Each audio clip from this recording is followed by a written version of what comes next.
สวัสดีค่ะใน EP ที่2นี้เราจะมาต่อกันในเรื่องของการถักเก็บคอเสื้อ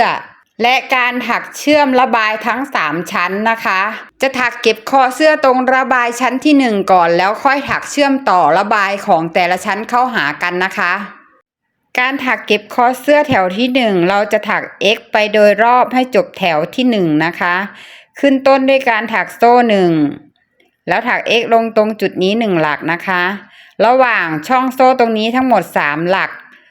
แทงเข็มลอดห่วงไปแบบนี้นะคะทั้งหมด3หลักแล้วก็ตรงปลายหลักปลายกลีบตรงนี้1หลักถักแบบนี้ไปจนจบแถวที่1เลยนะคะ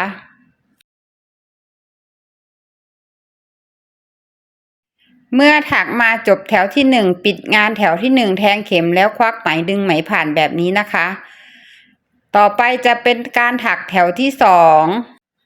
ขึ้นต้นด้วยการถักโซ่3โซ่1 2 3แทงเข็มลงตรงจุดเดิมตรงนี้นะคะทำเป็นปุ่มแทงเข็มควักไหมดึงไหมผ่านออกมาแบบนี้นะคะเราจะได้เป็นปุ่มเล็กๆแบบนี้ถักโซ่6 1 2 3 4 5 6แล้วนับหลักไป6หลักนะคะแทงเข็มลงหลักที่6ควักไหม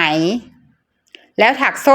3 1 2 3แทงเข็มลงตรงจุดเดิมทำปุ่มเล็กๆนะคะต่อไปก็จะถักโซ่6อีกครั้ง1 2 3 4 5 6นับไป6หลักเช่นเดิมนะคะแทงเข็มลงหลักที่6แล้วถักโซ่3แทงเข็มลงตรงจุดเดิมถักแบบนี้วนไปจนจบแถวที่2แถวที่2จะได้งานที่มีลักษณะเป็นแบบนี้นะคะปิดงานแถวที่2ด้วยการถักโซ่3 1 2 3พันหัวเข็ม2ครั้งแทงเข็มลงตรงจุดเริ่มต้นของแถวที่2ปลด1ปลด2ปลด3ขึ้นงานแถวที่3ด้วยการถักโซ่3 1 2 3ควักไหมลอดลงไปใต้ห่วงแบบนี้นะคะเราจะทำเป็นปุ่มเล็กๆต่อไปถักโซ่6โซ่อีกครั้งหนึ่งนะคะ1 2 3 4 5 6ควักไหมลอดห่วงโซ่ไปแบบนี้นะคะแล้วโซ่3ควักลงห่วงเดิมแล้วถักโซ่6 1 2 3 4 5 6แทงเข็มควักไหมลงห่วงโซ่ถัดไปนะคะแล้วถักโซ่3ทำปุ่มเล็กๆแล้วถักโซ่6แถวที่3ก็จะได้งานออกมามีลักษณะเป็นแบบนี้นะคะเราจะถักวนซ้ำไปแบบนี้จนจบแถวที่3เลยนะคะ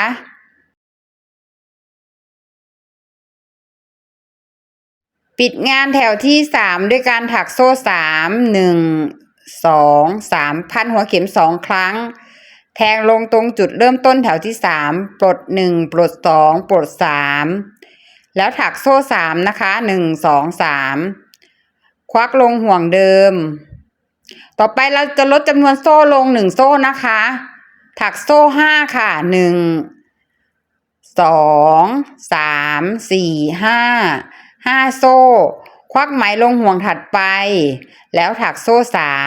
3ควักไหมลงห่วงเดิมแล้วถักโซ่5ควักไหมลงห่วงถัดไปแล้วถักโซ่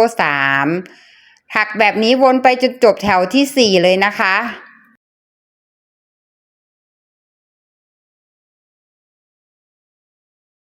ปิดงานแถวที่4ด้วยการถักโซ่2 1 2พันหัวเข็ม2ครั้งแทงเข็มลงตรงจุดเริ่มต้นของแถวที่4ปลด1ปลด2และปลด3เหมือนเดิมแล้วทำการถักโซ่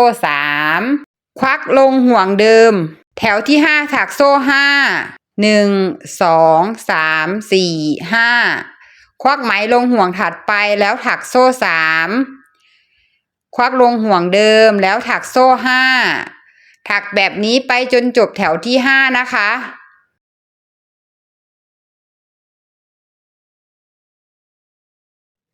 ปิดแถวที่5ด้วยการถักโซ่2 1 2พันหัวเข็ม2ครั้งแทงเข็มลงตรงจุดเริ่มต้นของแถวที่5ปลด1ปลด2และปลด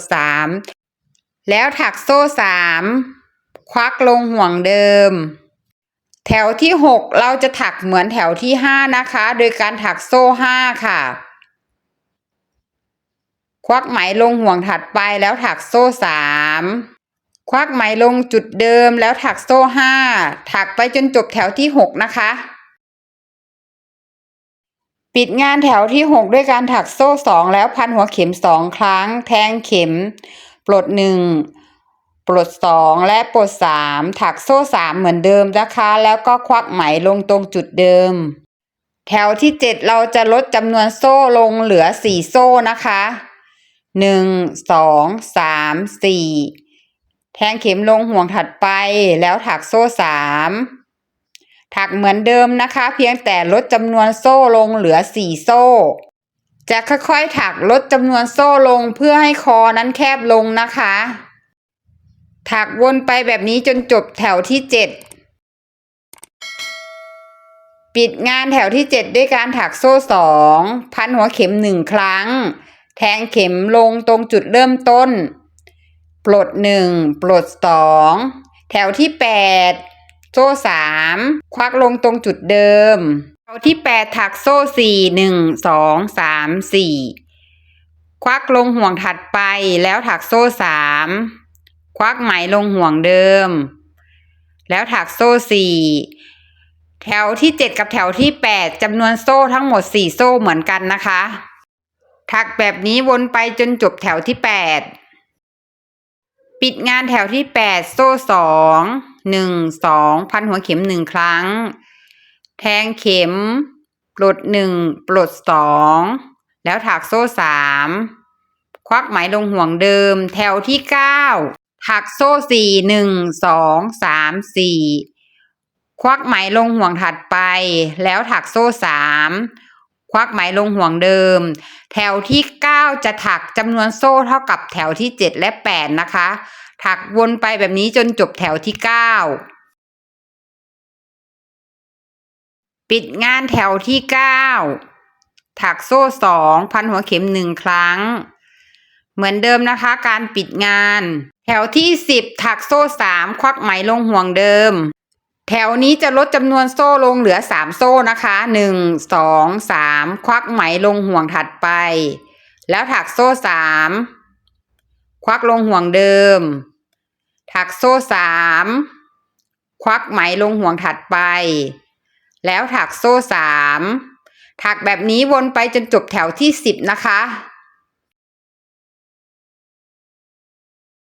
ปิดงานแถวที่10ด้วยการถักโซ่1พันหัวเข็ม1ครั้งแทงเข็ม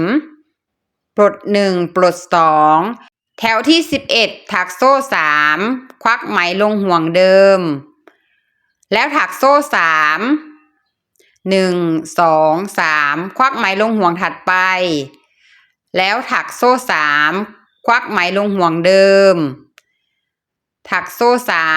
3ควักไหมลงห่วงถัดไปแถวที่11จะถักโซ่จำนวน3โซ่เหมือนแถวที่10นะคะถักแบบนี้วนไปจนจบแถวที่11ค่ะปิดงานแถวที่11ถักโซ่1พันหัวเข็ม1ครั้งแทงเข็มลงตรงจุดเริ่มต้นปลด1ปลด2แถวที่12โซ่3ควักไหมลงจุดเดิมแล้วถักโซ่3 1 2 3ควักไหมลงห่วงถัดไปแล้วถักโซ่3ควักลงห่วงเดิมแถวที่12จำนวนโซ่เท่ากันกับแถวที่11นะคะถักแบบนี้ไปจนจบแถวที่12พอถักจบแถวที่12แล้วเราจะปิดงานแถวที่12ถักโซ่1พันหัวเข็ม1ครั้งแทงเข็มลงจุดเริ่มต้นปลด1ปลด2แถวที่13เราจะปิดเก็บคอเสื้อเลยนะคะด้วยการถักโซ่4โซ่ค่ะ1 2 3 4แล้วควักลงห่วงถัดไปเลยนะคะแล้วถักโซ่4 1 2 3 4ควักลงห่วงถัดไป ถักแบบนี้ไปจนจบแถวที่13นะคะแถวที่13เราจะไม่ถักโซ่3ทำปุ่มเล็กๆนะคะเราจะเดินโซ่4โซ่ไปตลอดจนจบแถวที่13งานของเราจะมีลักษณะเป็นแบบนี้นะคะเมื่อถักมาจนจะจบแถวที่13แล้วปิดงานโดยการถักโซ่4แทงเข็มลงตรงจุดเริ่มต้นของแถวที่13เลยนะคะควักไหมแล้วดึงไหมผ่านออกมาถักโซ่1ล็อกงานแถวต่อไปจะเป็นแถวสุดท้ายของการถักเก็บคอเสื้อนะคะเราจะถักเป็นลายพัดค่ะถักพันหัวเข็ม1ครั้งแทงเข็มลงตรงหลักตรงนี้แล้วปลด1ปลด2นะคะปลดครั้งที่1ปลดครั้งที่2แล้วถักโซ่3 1 2 3แทงเข็มลงตรงช่องตรงนี้นะคะเราจะได้ปุ่มเล็กๆแล้วก็หลักถัดไปพันหัวเข็ม1ครั้งแทงเข็มลงหลักเดิมถักFนะคะแล้วก็ถักโซ่3แทงเข็มลงตรงช่องตรงนี้ค่ะหลักที่2หลักต่อไปพันหัวเข็ม1ครั้งลงจุดเดิมนะคะถักโซ่3แทงเข็มลงตรงหลักตรงช่องตรงนี้ค่ะถักทั้งหมด5หลักนะคะหลักที่4ต่อไปเป็นหลักที่5นะคะ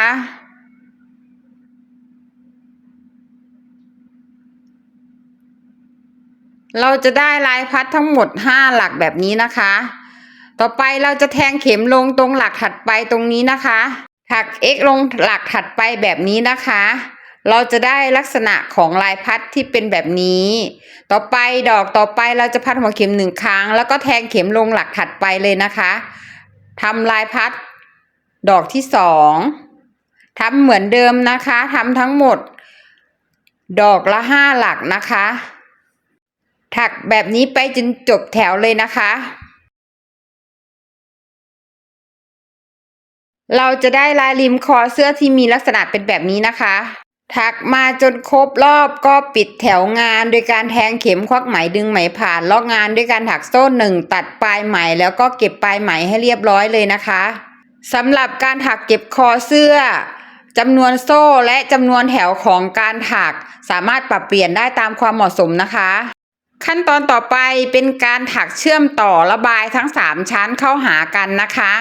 เมื่อเราถักระบายทั้ง3ชั้นเรียบร้อยแล้วแนะนำให้รีดด้านในก่อนที่จะนำมาเชื่อมต่อกันนะคะวิธีการเชื่อมต่อระบายเราจะใช้วิธีการถักโซ่เป็นตาข่ายเพื่อเชื่อมต่อนะคะเราจะเปลี่ยนเข็มถักโครเชต์จากเข็มเบอร์ 1.25 มิลมาใช้เข็ม 1.0 มิลเพื่อใช้ในการถักตาข่ายด้านในนะคะจะทำให้ได้โซ่ที่มีความแน่นและตาข่ายที่เล็กลงค่ะเราจะเริ่มถักตาข่ายเชื่อมต่อระบายด้านในนะคะพลิกชิ้นงานด้านที่ไม่โชว์ตัวงานขึ้นมาแบบนี้นะคะใครที่ไม่อยากเปลี่ยนเข็มที่ใช้ในการถักก็สามารถใช้เข็มเบอร์เดิมได้นะคะแต่แนะนำให้ถักโซ่ให้ตึงมือให้แน่นขึ้นมานิดนึงนะคะเผื่อเวลาใช้งานตาข่ายของเราจะได้ไม่ยืดออกมากนะคะระบายเสื้อของเราก็จะปิดช่วงที่เป็นตาข่ายได้มิดค่ะระวังอย่าถักผิดด้านนะคะด้านนี้ก็คือด้านที่เราจะโชว์ตัวงานส่วนด้านนี้ก็คือด้านที่เราไม่โชว์ตัวงานเราจะถักด้านที่ไม่โชว์ตัวงานนะคะช่วงลายของเราจะมี3หลักแบบนี้นะคะเรามาเริ่มขึ้นงานกันเลยนะคะเราจะเริ่มจากตรงจุดนี้นะคะตรงหลักนี้จะมีช่องอยู่เราแทงเข็มลงไปแบบนี้ควักไหมแล้วทำการผูกไป1ครั้งแบบนี้ได้เลยนะคะแทงเข็มลงช่องเดิมตรงนี้นะคะควักไหมออกมาแล้วถักโซ่1ล็อกงานค่ะต่อไปเราจะถักโซ่6โซ่นะคะ1 2 3 4 5 6หลักต่อไปที่เราจะลงก็คือตรงช่องว่างระหว่างกลีบดอกตรงนี้นะคะตรงกึ่งกลางตรงนี้แทงเข็มแล้วก็ถัก X ลงไปเลยนะคะถักโซ่6หลักต่อไปจะเป็นระหว่างช่องตรงนี้ค่ะช่องคือช่องโซ่ของตัวระบายนะคะช่วงลายจะมี3หลัก3ห่วงโซ่นะคะถักแบบนี้ไปจนจบแถวที่1ของการถักเชื่อมต่อระบายเลยนะคะ งานของเราก็จะมีลักษณะเป็นแบบนี้นะคะ1ช่วงลายจะมี3ห่วงโซ่เสื้อตัวนี้ระบายชั้นที่1มีทั้งหมด28ดอก28คูณ3ได้84ห่วงโซ่นะคะ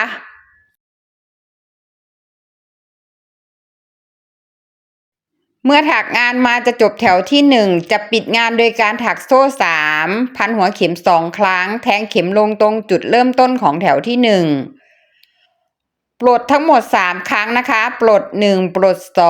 2ปลดครั้งที่3จุดขึ้นงานของแถวที่2จะอยู่กึ่งกลางโซ่พอดีแถวที่2ถักโซ่6โซ่เหมือนเดิมนะคะควักลงห่วงถัดไปถักโซ่6ควักลงห่วงถัดไปเหมือนเดิมนะคะ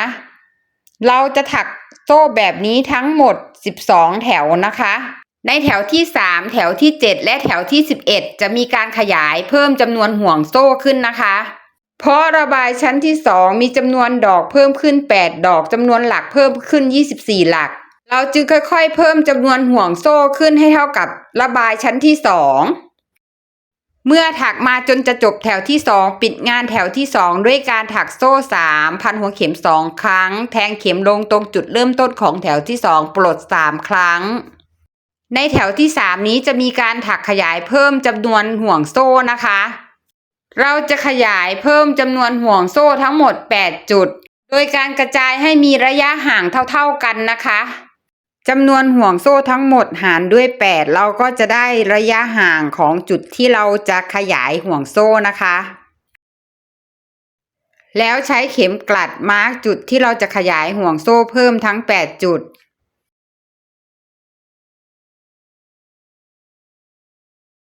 เข็มกลัดมาร์กไว้8จุดแบบนี้นะคะแถวที่3เมื่อเราถักมาถึงจุดที่เรามาร์กไว้เพื่อที่จะขยายเพิ่มจำนวนห่วงโซ่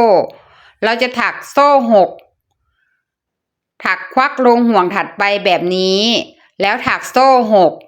6ควักลงห่วงเดิมแบบนี้1ครั้งนะคะเราจะได้ห่วงโซ่เพิ่มจุดละ1หลักต่อไปถักธรรมดานะคะถักโซ่6แล้วก็ควักลงหลักถัดไปหลักต่อหลักเลยจนกว่าจะถึงจุดที่เรามาร์กเพื่อที่จะขยายเพิ่มจำนวนหลักนะคะถักแบบนี้ไปจนจบแถวที่3และอย่าลืมเพิ่มหลักตรงจุดที่มาร์กไว้ด้วยนะคะเมื่อถักมาจนจะจบแถวที่3ปิดงานแถวที่3ด้วยการถักโซ่3พันหัวเข็ม2ครั้งแทงเข็มลงตรงจุดเริ่มต้นของแถวที่3แล้วปลดเข็มทั้งหมด3ครั้งแถวที่4ถักโซ่6ควักลงห่วงถัดไปแล้วถักโซ่6ควักลงห่วงถัดไปห่วงนี้จะเป็นห่วงที่เราขยายเพิ่มนะคะโซ่6ลงหลักถัดไปแถวที่4เราจะไม่ขยายหลักเพิ่มนะคะในแถวที่4แถวที่5และแถวที่6เราจะไม่มีการขยายห่วงโซ่เพิ่มนะคะถักเป็นตาข่ายธรรมดาแบบนี้ไปจนถึงแถวที่6นะคะแถวที่7เราถึงจะเริ่มขยายจำนวนห่วงโซ่เมื่อเราถักตาข่ายมาถึงแถวที่7เราจะขยายเพิ่มตาข่ายหรือห่วงโซ่ขึ้นจุดละ1ห่วงเหมือนเดิมนะคะเมื่อเราถักมาถึงจุดที่เรามาร์กไว้เราจะขยายเพิ่มจำนวนห่วงโซ่